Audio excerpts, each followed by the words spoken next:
So I'm going to talk about being an applied computer scientist, and here's what I want to go through. A little bit on who I am, where I came from kind of intellectually, and then I'm going to talk a bit about how one balances a computer science research agenda against what I'm calling a domain or an application-based research agenda. And I'll give you some examples. One is going to be, I'm going to do this in the opposite order. I'm going to do nutrition and wellness first, and then I'll end with some work I've been doing in the autism space. So a little bit about who I am. I'm going to skip slides that we're talking. I have a brother. There he is, and I have a niece that are here. So I'm going to skip the parts where I embarrass my brother who's here. Or what the hell? Why not? So these are my immediate brothers and sisters. So I'm that one right there. And the really ugly one right there is that one right there. My next older brother, Stephen. We are one of 12 kids. We grew up in Farmington Hills, not too far from Ann Arbor. And on the right here, that's my own family. So my wife, who's a mathematics professor in Atlanta, and my oldest son, Aiden, who's now 18, Blaze on the right, who has just turned 16, and Mary Catherine, who's 11. So that's my family is a big deal to me. And you can see my family's big, and it's also a big deal. But also, I wanted you to know a little bit of how I got to where I am now, which is in Atlanta. That's Midtown Atlanta. I started off, and this was I was going to really get the audience here. I don't know if many of you recognize the image there, but I grew up in suburban Detroit, but my entire family went to Notre Dame. So I grew up hating the University of Michigan. I'm very sorry, but it's true. I don't hate them anymore. I just have a slight distaste in my mouth when I think, no. I then went and did grad school on the other side of the puddle in England, and then I did a postdoc in York, England, and then I spent time at Pittsburgh at Carnegie Mellon, then moved to Atlanta. So that's my kind of academic journey. To tell you a little bit about why I do the things I do as a researcher, because my training as a graduate student was in an area called formal methods of software engineering, which if you know anything about it, and you know anything about what I've done over the last 20 years, you'll know that they're entirely unrelated. So what I do as a faculty member is very different from the training I had as a graduate student. And part of the reason is because when I came to Georgia Tech in 1994, I read this article, The Computer for the 21st Century. Now, this is a reprint that I'm showing you here from IEEE Pervasive Computing magazine, but I'm going to give you a chance to embarrass yourself. How many people have not read this article by Mark Weiser, other than my brother Stephen? So you have to read this article, because I believe it's one of the most influential computing articles, at least from the 1990s. This is what inspired an area of computing called ubiquitous computing. It was essentially coined for the public in a Scientific American article that Mark Weiser wrote. The very first line of that article is, "The most profound technologies are those that disappear." If you have nothing to do tomorrow at noon, I'll be giving a talk in the School of Information, and I'm going to talk a little bit about the history of interactive technology and where this generation of ubiquitous computing lies with respect to what's happened in the past and what has happened since and what will be happening into the future. But this really inspired me as a new faculty member. I joined Georgia Tech in 1994, and by January of my first year, I had decided to change what I was going to do. And I said, one of the things that Weiser wrote about is that the whole purpose of this vision of technology was not the technology by itself, but what you can do with it, the applications. I said, yeah, that's right.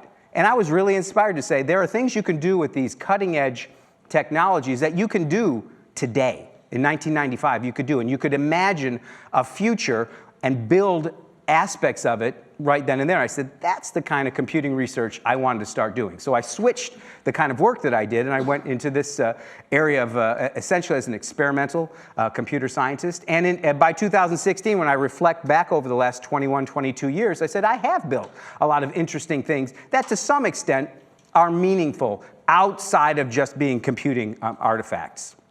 So over the last 4 or 5 years, I've come to accept my identity as a computer science researcher as being comfortable by saying, I'm not a ubiquitous computing researcher, I'm not an HCI researcher, I'm an applied computer scientist, by which I mean I like to take any and all kinds of information technologies and apply them to problems that I care about. and ones that I think I might be able to make a difference by working on them.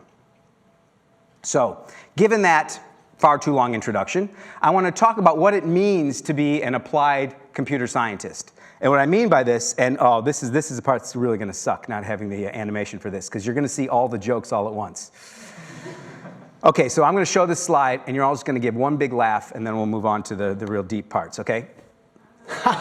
Okay, so there are two dimensions that you need to think about when we think about applying computing to a particular domain. And I'm going to simplify things here, but on one dimension, you can think about what kind of computing contribution is your work making.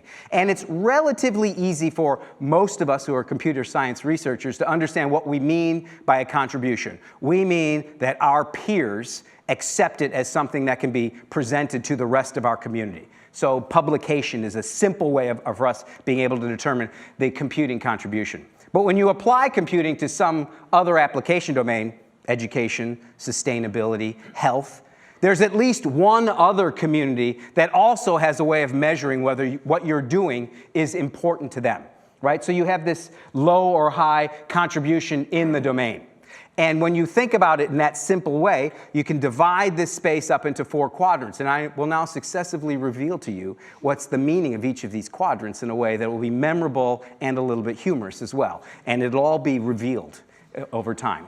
So we can be way down here where you're not having a contribution in computing or in the domain, and essentially no one really should care too much about it. However, you might be able to make some money in that particular space, because the less technical risk you do, the easier it is to get something out there. And in the end, people pay a lot for things whether or not they do something that's useful to them.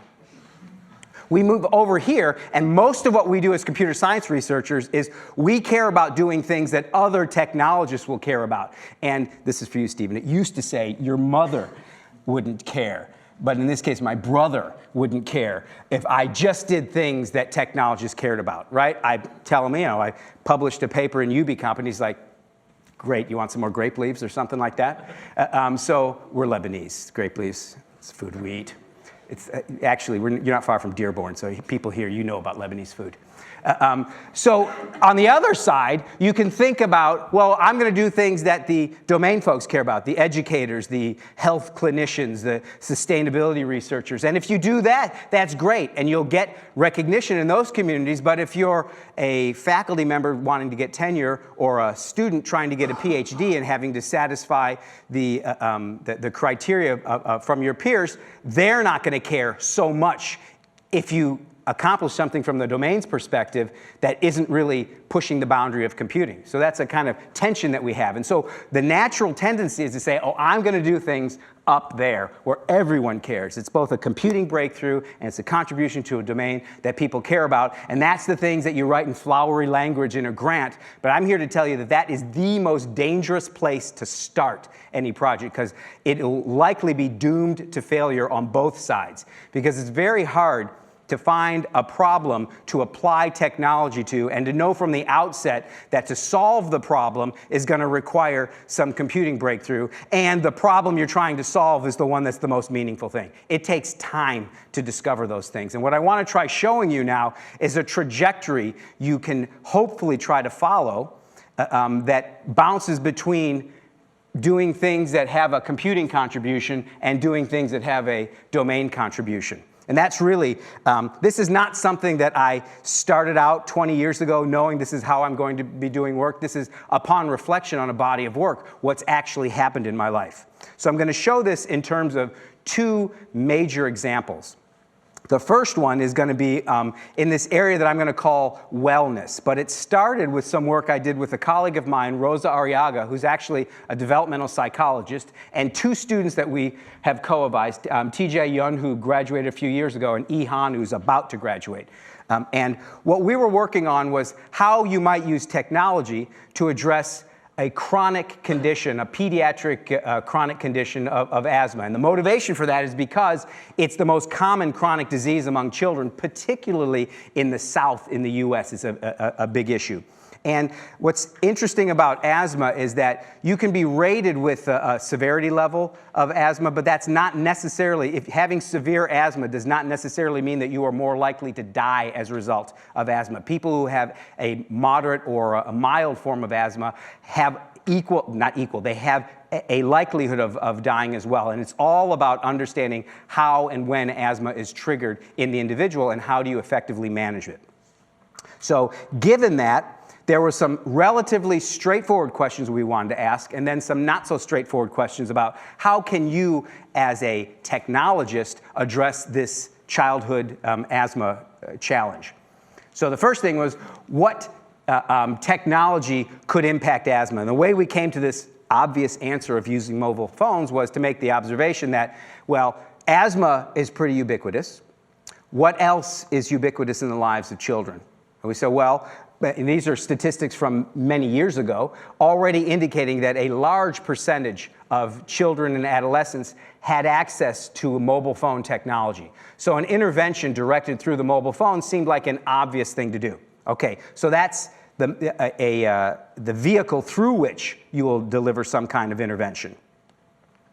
But then the question is, well, if you determine what kind of intervention you're going to do, how are you going to determine whether it works or not?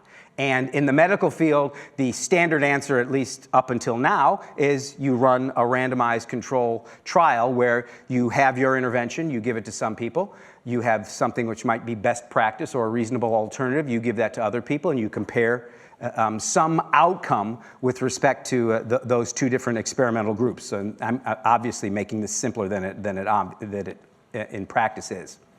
Then the question is, well, what are the things that you're going to manipulate? Essentially, what's the intervention going to be if you're just using a mobile phone? So here was the idea. There are a variety of theories that try to discuss how do people understand what it takes to manage your health or some aspect of wellness appropriately. One of them is called the health belief model. And it boils down to saying that in order for people to take action that improves their health outcome, they have to essentially have two layers of information that they'll be leveraging. One is, what are the kind of beliefs they have about their situation and their health condition that would get them to think, yes, I should do something to change or improve my health barrier. Within that layer, we were particularly interested in how severe does an individual think that their situation is with respect to asthma in this case. Does a child think that they need to do something because asthma is serious with respect to them? So their perceived severity. The other thing, other layer of factors have to do with things that get at your age, your gender, your personality type. But we were particularly interested in to what extent do you understand the situation that you have, your knowledge of asthma. So we were looking at if you could do something to target people's knowledge of asthma and their understanding of the severity with that asthma is affecting them, if you could get them to understand those things, you might get them to take action to improve their health outcome. So those were the things that we were targeting. And the way we were going to target it was a very simple, ubiquitous mechanism with mobile phones, and that's through text messaging. And this is work that we did almost a decade ago. It is not at all surprising that one would take this, and many people have been using text messaging to do this. But what I found particularly interesting here is that we were only going to do very simple interventions, and we were going to try to do this in a pretty controlled fashion to try to determine whether the technology intervention was affecting someone's health outcome.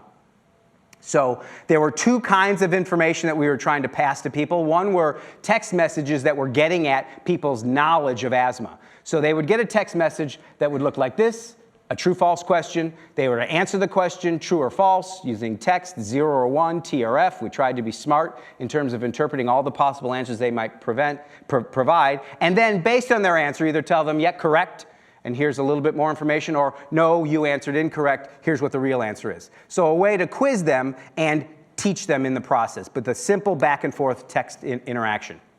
The other side was just trying to get them to monitor or give information about how their asthma is affecting their everyday life. So this example is saying, in the past 4 weeks, did you wake up at night with wheezing or difficulty breathing? And you're to answer no, which is 0 or N. If you don't remember that, or if you do remember it or don't recall, you're to answer yes. And those were the simple kind of perceived severity questions. Now, we arranged a study where we took people from one doctor's visit to a next doctor's visit, which was about 3 to 4 months.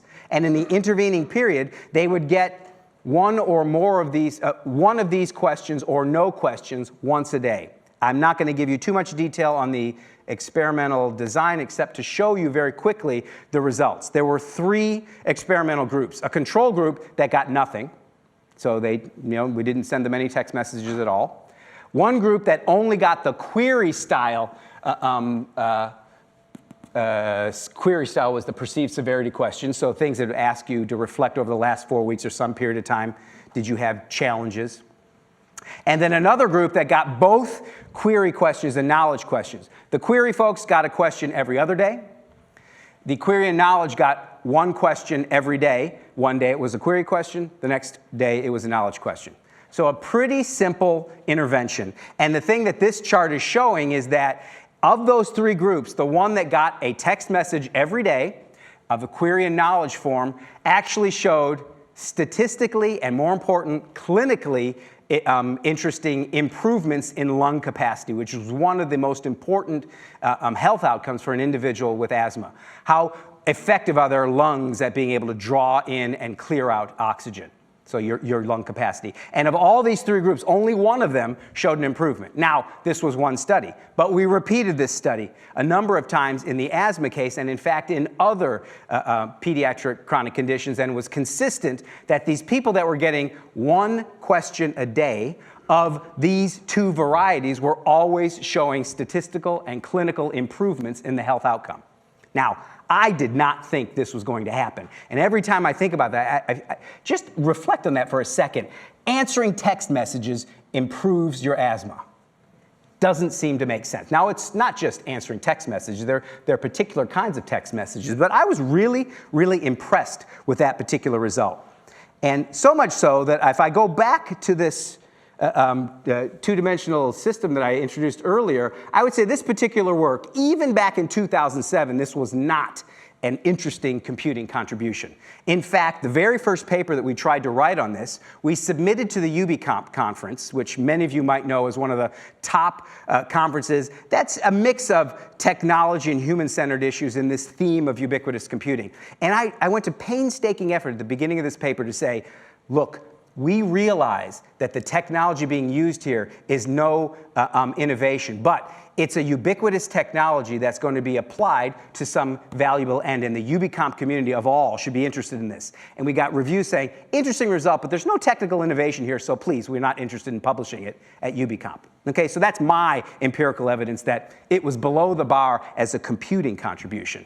But actually got rave reviews at places that were concerned with asthma or just not so much about the technology. So it got a variety of awards in the CHI community because it was an example of replicating results, which is something that CHI has started to try to. CHI is the big HCI conference for folks that don't know.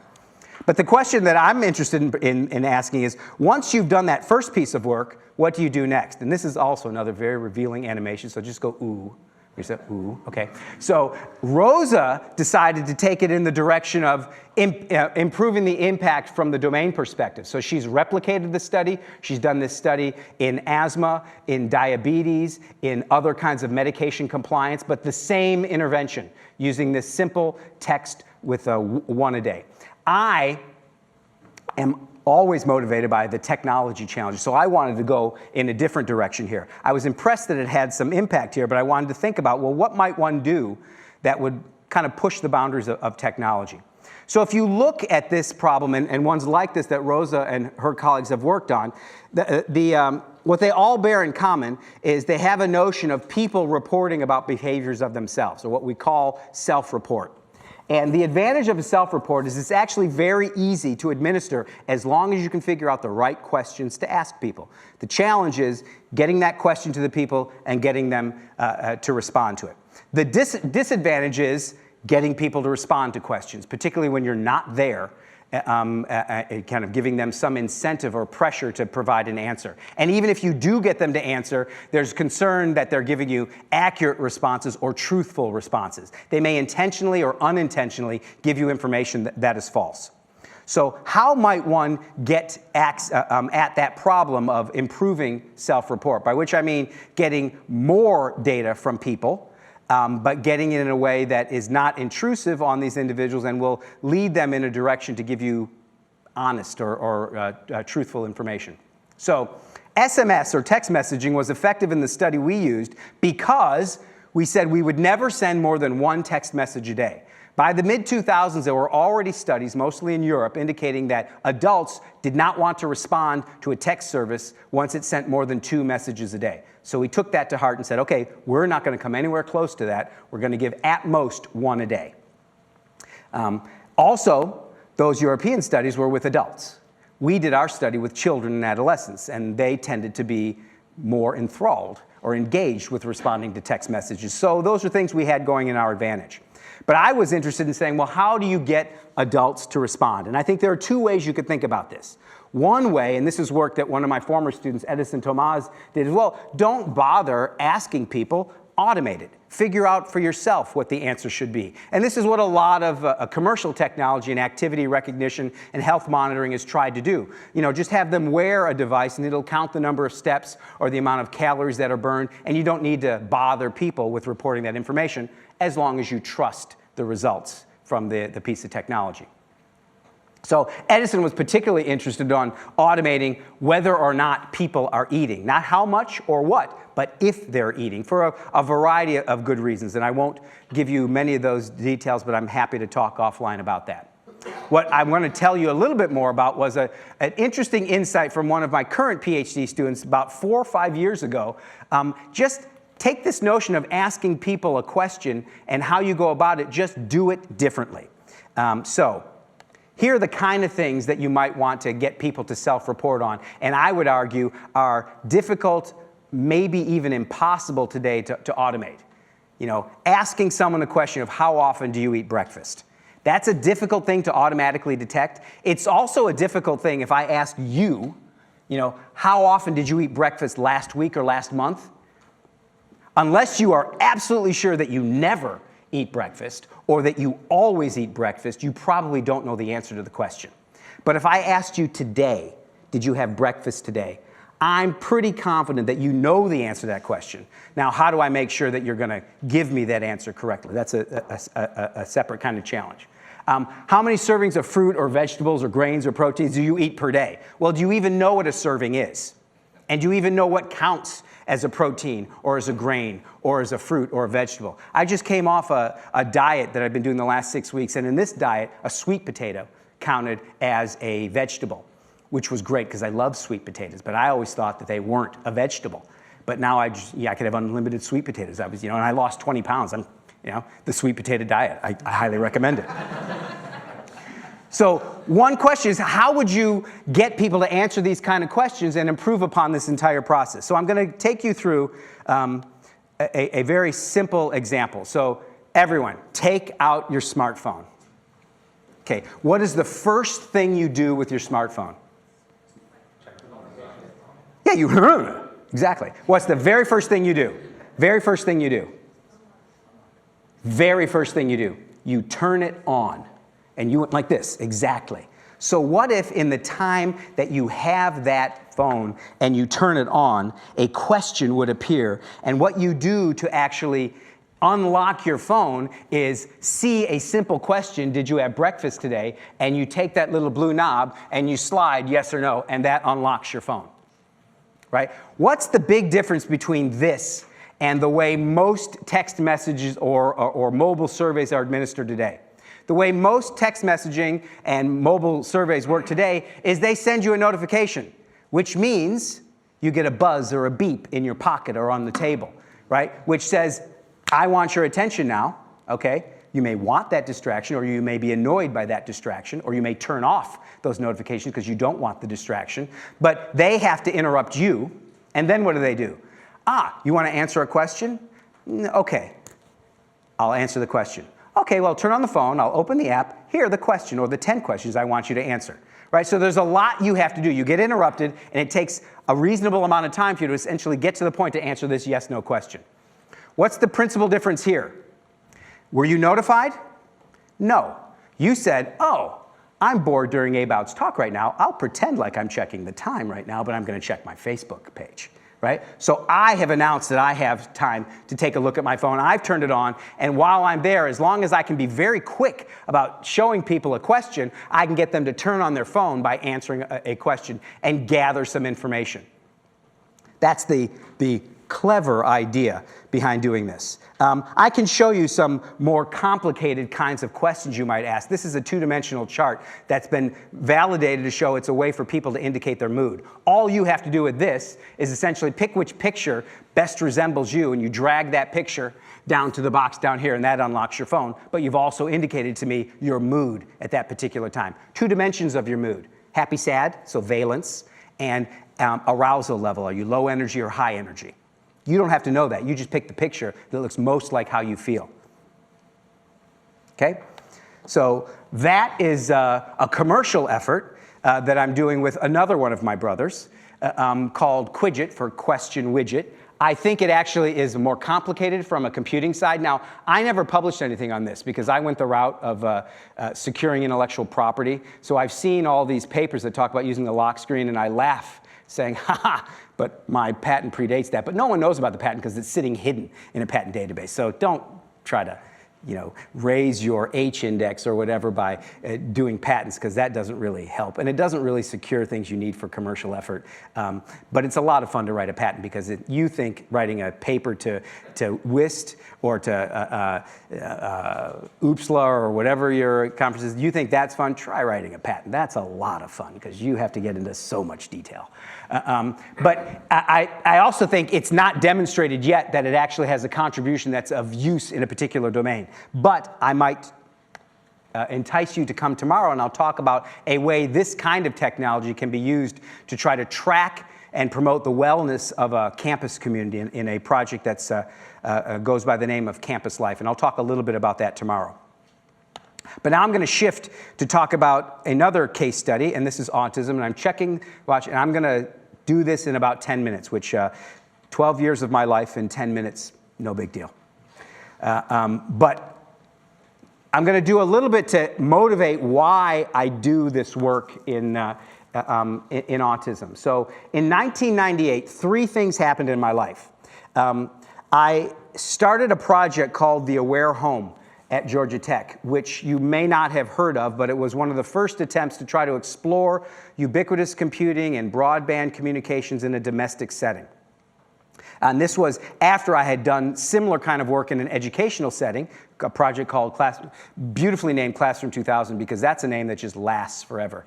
Talk about Classroom 2000 to 2016, and they go, what a visionary. So I learned a lesson there to give names that are a little more robust with respect to time. So the Aware Home was the adventure to try to look at living laboratories in a home environment. That same year, my father died, and I'll explain to you why that's relevant. And my oldest son changed before my very eyes. So I'm going to bring these together, but I want you to know that it was 4 or 5 years later that I realized that those three things happening in that year, 1998, were going to become extremely significant to who I am as a person and as a researcher. So I told you I'm from a big family. What I didn't tell you is my father was known by most of the relatives in the family as the guy, Uncle Dick, who'd sit there with an 8mm film camera in front of his face, because he was recording a lot of family events. When he died in 1998, also with him went the ability to keep our projector functioning. So we had this 30-year archive of Super 8mm films and no way to view or enjoy it. So I decided to digitize them all and then co-opt a few visiting German students and myself to build a tool. So I built this tool called the Family Video Archive that allowed me to view. Now, this is prior to YouTube. okay? So annotating video, say, wow, what a visionary. Okay, so, but it was more than YouTube in that it wasn't just tags to a whole 20-minute video. It was tags that you could precisely align to particular parts of the video. Who's there, what's the event, where is it located? And it would make predictions about annotations based on past annotations and things like that. But what was really nice about it was that I could give my brothers and sisters these really meaningful gifts at Christmas that cost me virtually nothing to produce, but they would think it was wonderful. So I gave them these DVDs of Christmas from the 1960s or the 1970s. I gave a talk at Cornell where our oldest brother is faculty, and I was able to embarrass him publicly by pulling up pictures of him when he was a freshman at the University of Notre Dame and wore embarrassing corduroy shorts while riding a bike. This was a fantastic thing for me to have done for myself and for my family. This picture here shows 3 individuals in 1967. I don't have to point out to you who the cute and intelligent visionary is in here, but the bumbling idiot right there is the bumbling idiot right back there. So, and this is my business partner, so you can see why I have problems with my commercial efforts. But while I had done this and had taken my father's 30-year archive and put them into this tool, I decided I was going to take my own family videos and put them into this tool. So in 2002, I had 2 boys, Aiden, who was 5 years old, and Blaze, who was just over 2. By 2002, Aiden had already been diagnosed with mild to moderate autistic disorder. He was nonverbal. Blaze would be diagnosed with autism the following year. So I already knew that Aiden had autism, but I was struck by viewing 2 clips of video of Aiden from this time, and I think this will play. So he's 18 months old in this. You don't think we just had dinner? And I want to point out some things he's doing that most 18-month-olds do. What's this? Moon? He's pointing, and he's saying things like what mom says. Man? Typical for an 18-month-old. And star? Star. He's saying words, and it sounds, pretty understandable. Now we're going to do the things that all parents want to do to show off how brilliant their kids are. Where's your nose? Nose. And he came close. Close. He was on his way, but he's got a big mouth like Dad, so it got in the way. Where's your mouth? Mouth? Mouth. He's saying mouth. Where's your and now she's ears? going to shake him. Oh, don't act like you forgot. Right? And his eyes kind of Where's your glint. He eye? showed a nice... Can you tell us how old you are? 21? Where's Your hair, Aiden. Yeah. Point to his hair. Where are now. your toes? Where are your toes? Right? It's the cutest clip of him. I love showing that.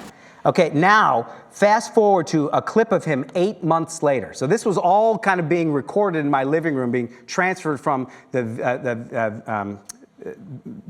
camcorder format I had into the family video archive. And this is the next scene that I happened to see. 8 months later. Speech? Can we have Mom down on this He's side? doing verbal and physical stimming behaviors that are classic signs of autism. Posing for the picture. Mom and Dad. He's not particularly happy. Well, mine is Dad. Just Mom and Dad. Dad on each side. So, Okay, we're at now, I don't know how many of you have experienced seeing or living with autism, but when I saw that, I said, oh my gosh, my son Aiden, in the span of 8 months, changed in front of my very eyes, but I didn't see it at that time. It was a few months after that he was diagnosed with autism. But the context of this is that I was a researcher who had spent his career and was about to get tenure for having built environments that automatically recorded live experiences to make them available for other people to reflect on. And here was evidence where that notion of automated capture could actually have been used to help me understand the progression of development of my own child. That really impacted me. And so I decided then and there that I was going to become active as a researcher as well as an advocate and parent in this area of autism and see how technology can address that. So I want to show you very quickly that over the last 12 or 13 years, I've applied technology in autism to address a number of different challenges, but I only want to highlight 2 of them today. The first one is work by Jillian Hayes when she was a PhD student. Jillian's now a full professor at UC Irvine. And the idea here was that we wanted to figure out a way to help people record an experience when you notice the experience happened, but you notice it after the experience. So this is like, I remember one morning Megan said, oh, you gotta go upstairs, Blaze is doing the cutest thing. And of course I go upstairs to see what he's doing, he's no longer doing the cutest thing because I missed the moment, right? Or the first time a child takes a step and you fumble to get your camera out or whatever to record it and you miss it, right? So how can you retroactively, after the fact, record things that you think are important?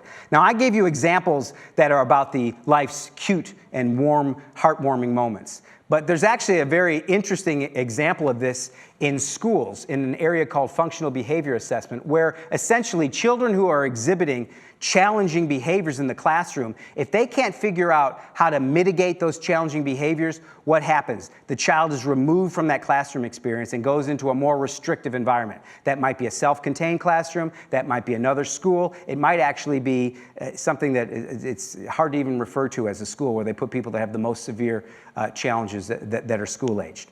So one of the ways they try to help out this situation before someone gets moved is they need to observe what's going on before, during, and after a particular challenging behavior, like a child who might be hitting his head on the wall and bleeding, or is fleeing the room, or is just going into a wild tantrum. So this direct observation is critical. But to ask a teacher to make the observations of, oh, when this child started hitting his head on the wall and started bleeding, what was happening right prior to that? Or what's going on during it, or what's going on right after. The teacher can't do this in the moment. So typically, if it's left to the teacher to report, they do it that night or a week or a month later, before the night before parents are coming in to talk about an emergency IEP to remove the child from the classroom. An alternative to that is to have a professional come in and observe. And that's good. They know what to look for. They're kind of objective and can see everything that's going on. But if the behavior happens maybe once a day and you need 20 examples of it, specialists got to be there a long time, and there just aren't enough specialists to go around. So how do you address this particular challenge?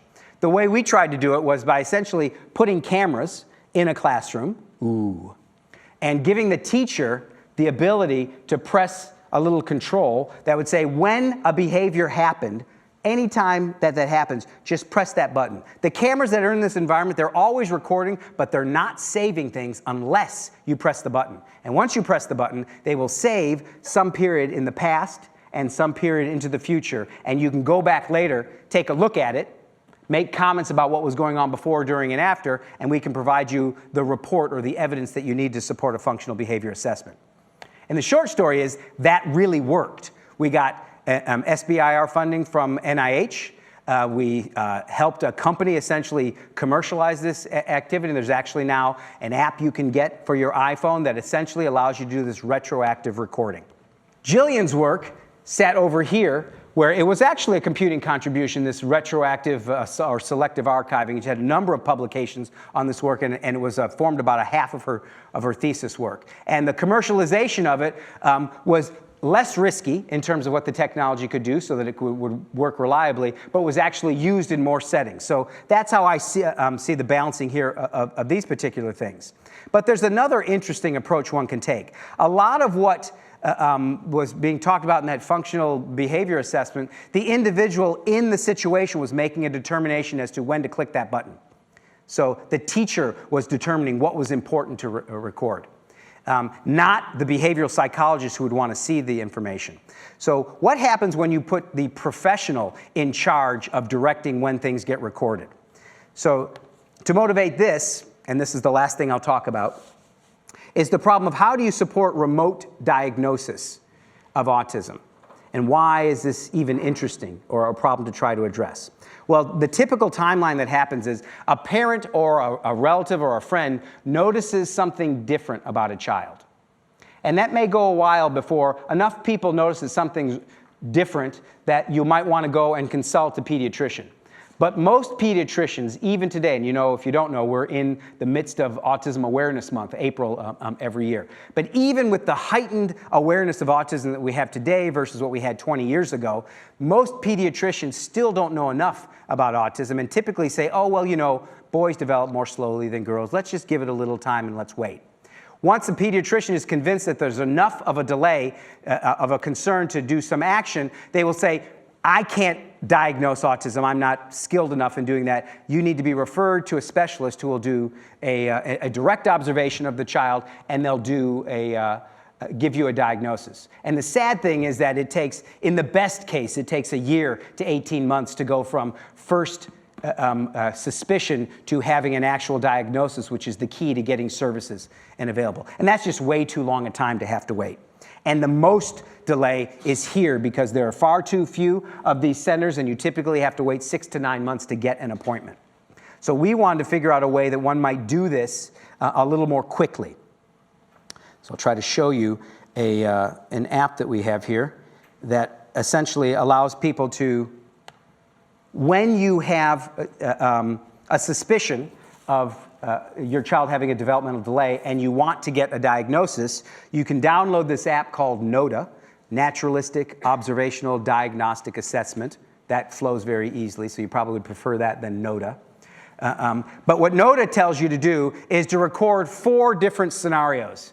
Family meal time, the playing with someone, with another typical child, playing by yourself, or something that you as a parent are concerned about. You're given instructions on what it is you're trying to collect with this particular application. And this is the clinician-directed portion of it. There are specific directions about what to record and how to record it. Then you upload that video.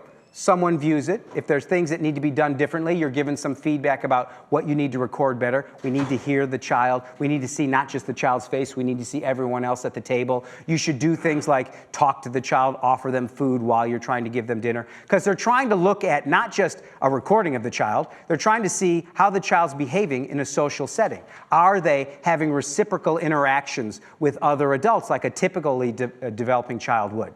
And the evidence of this will be in the video. Then what the clinician will see are a series of these videos, and as they watch these videos, they can tag them with 50 different tags that we developed that were directly connected to the diagnostic criteria for autism that come from a manual called the DSM-5, if you're interested in the details. Once they view all these videos and put examples of typical and not typical behavior, they're given a report that shows them how all of this fits into the 7 subcategories used to define autism.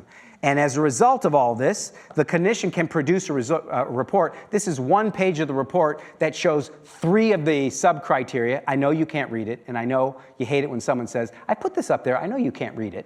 But what it's showing is within each of these 3 categories, these little gray things are showing, here's the evidence from the video that was demonstrating the presence or absence of the particular phenomenon that this sub-criterion was showing. So this is what is used to inform the clinician's opinion about whether this child has autism or not. So that's a quick run-through of what the technology did. We ran a clinical study in Arizona a year and a half, 2 years ago, and showed that with 51 families, these are 51 families with a child. In 11 of those families, the child was known to be typically developing, and the other 40 were referred because of some developmental concern for an autism diagnosis. So it wasn't clear whether they had it or not. But we used the technology of NODA and compared it to the gold standard in-person assessment to see, well, does NODA do as well as the in-person assessment? And we show here 88.2% agreement with the gold standard assessment, which is essentially having interviews of the parents and direct observation by a trained clinician.